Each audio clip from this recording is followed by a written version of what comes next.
Здравейте, пичуи! Пичуи. Те, днес ми дойде една тонколонка на Sony. Доста е старичка, човека каза. И сега ще се помъчим. Мисля, че той ми каза, че е с два елемента. Само секунда ми дайте. Бе, колкото е дълъг клипа? Вие би казахте, че искате и дълги клипове. Само секунда. Чакайте малко само да заключа тук. Така. Добре. За да може да се вижда.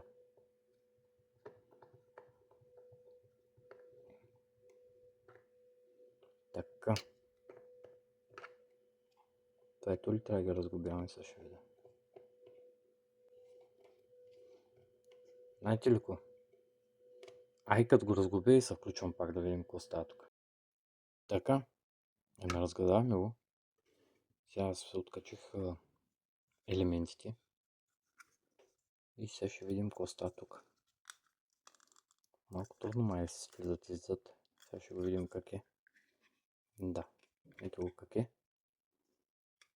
Сега ако ми позволи да ги изкарам, да. Значи тук са два елемента. Два елемента, ето е платката къде е. Най-вероятно тук е фанато. Ето го как е. Абе, не кой знае какво. Но трябва да направим пакет. Най-хубавото е, че няма термофолио. Пък аз много мадра за това термофолио.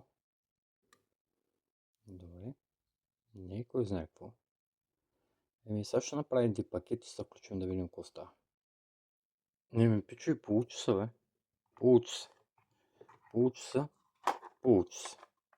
Те. Пакета само съм го закачил да може да влезе. Да видя дали ще светни. Да, свети си. Екстра бас, Bluetooth. Мисля, че няма радио този модел.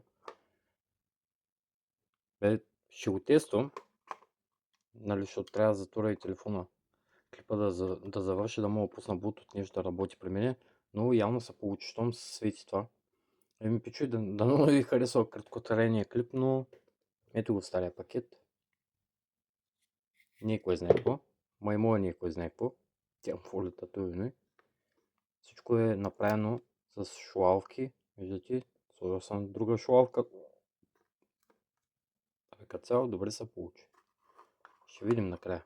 И това баса тук. Добре. Айде, пичо. И до скоро. И не забравяйте за геоя. Чао, чао.